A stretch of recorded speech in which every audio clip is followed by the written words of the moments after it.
Good evening, Independence. It is 80 days to Super Tuesday.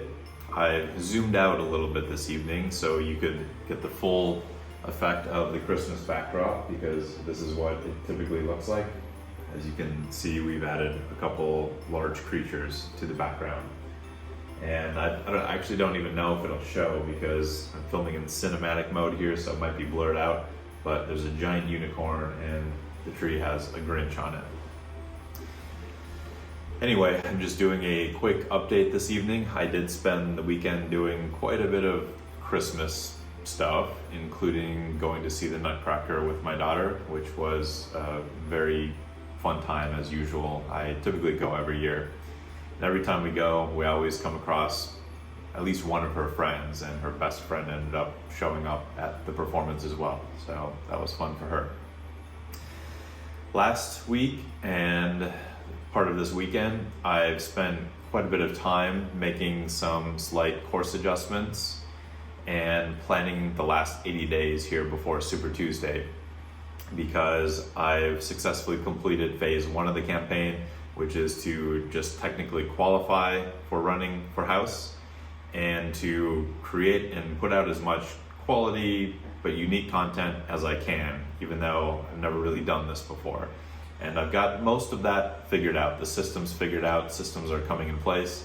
So now I need to get out into the district in front of as many people as I can to increase my exposure as much as I can before March 5th, Super Tuesday, when the primary election is held.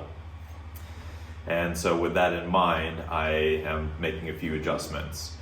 And I have a new intro video for the website, independentjoe.com, that I'll be putting up, because I realized that the campaign trailer doesn't really tell you exactly what I stand for and why I'm running. In fact, I don't talk in the campaign trailer at all, though it is pretty well done. It was meant to be a trailer. And the launch speech, it does tell you what I stand for and why I'm running, but it's also almost 10 minutes long, including the very ending parts where I show some of the blooper reels. So I basically took the trailer and the launch speech and combined them, and now there is a version where it's under 3 minutes where I'm talking about why I'm running and what I'm standing for in this election. That will be engaging but still more specific to anyone who visits the website. So that will be in final form by midweek. There will also be 2 shorts coming out. One is how to drain money from politics faster than a bucket without a bottom. I've already done an episode on that, but I've condensed it into an under 60-second segment that is the allotted time for YouTube shorts and for Instagram and TikTok as well. And I will also be doing a short on who is on Independent Joe's naughty list this year, which will be interesting for all of you to hear. And one that I won't be putting out this week, but probably the following or maybe just after New Year's, is what is an omnibus bill? Because you'll start to hear about it on the news again, because what happens is our legislators in Congress push all of these appropriations bills to be passed to the last second, and then they pass them all at once, or whichever ones have not been passed out of the 12, into one giant bill that's called an omnibus bill. So I will describe that in the short in under 60 seconds and tell you why they really do this. I've also talked about it a little bit in a prior episode, but again, this is a condensed plain language version that you will see now.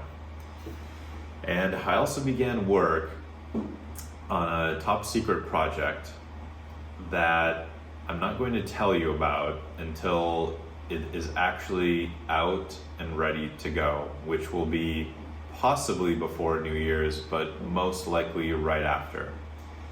And it is a project that I believe will quickly get the entire district to know who I am and that I'm running for Congress.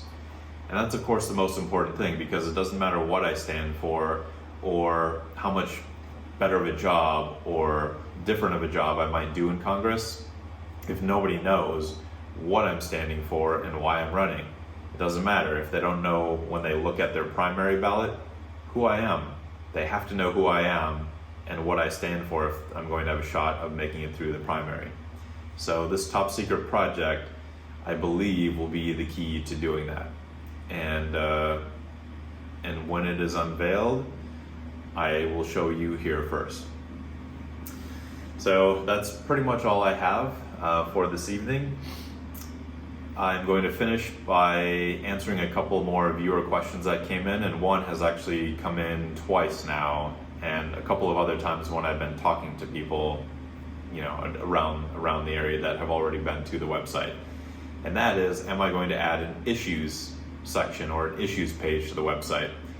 And the answer is yes. This week I will be adding another page to the website where I will be posting the most important issues of my campaign and what my positions on them are, and that page will expand over time. And I've already talked somewhat about issues in some of my other videos, but it will be more in condensed form and in writing on the website soon. And what I will say is that by the time the primary election comes around, you will know more about where I stand, what I stand for, and where I stand on issues than any other candidate in the race, including the incumbent himself. And the second question is, are you religious? And I know this is an important question to a lot of people, and oftentimes for different reasons. Usually people who are very religious are concerned that someone running for office is not religious enough. And people who are not religious are often concerned that someone running for office is too religious. So I will just tell you how I grew up and what I do now. The answer is that I was raised Catholic. I was baptized, First Communion, reconciliation, confirmation, all of that in the Catholic Church as a kid growing up. And I even was an altar boy. I lectured in church, which means that I did the readings during Mass, and I even taught Sunday school. This was all before I graduated high school. And then when I went to college, I started going a little bit less and was involved less in the church, as happens to a lot of people. And I would say generally that's where I am today. I don't go to church every weekend, but I do go frequently. I actually went this morning with my daughter to St. Raymond's Catholic Church here in Dublin. And my daughter is being raised in the Catholic Church, though she only goes as often as we do, which is not every weekend, but is frequent enough where, she understands what the church is. And the reason why I like going to church is because of the community. Because humans need interaction with others. They need to be part of a group or an organization that is bigger than themselves. And whenever I go to church, that's what I'm reminded of, that there is something bigger than myself, that there's a higher purpose, that there are more people here than just me, and that we need to work together and be part of a group, be part of an organization in order to be healthy and to live healthy personal lives. And people have been losing that over time.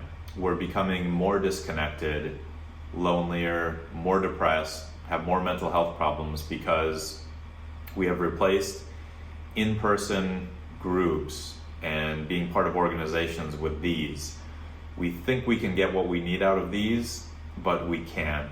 And a lot of people realize that, but we're still addicted to them because they give us something small and instant and whenever we need it. But you're only going to continue going downhill if you're going to use this to try to bridge the gap between you and other human beings. You just can't do it through here. So that's why I like going to church. Not just for the religious part of it, but for the community part of it. And that's why I like going to events like the Nutcracker, or just being out and working at a coffee shop instead of working here at home. And it's part of tradition. I grew up doing it, so it's a comfort thing as well. So that's my answer. Am I religious enough? A lot of people would say no. Am I too religious? Some people would say yes. But that's how I grew up, and that's where I am today. That's all I have for this evening. I will talk to you again in 75 days to Super Tuesday. Good night.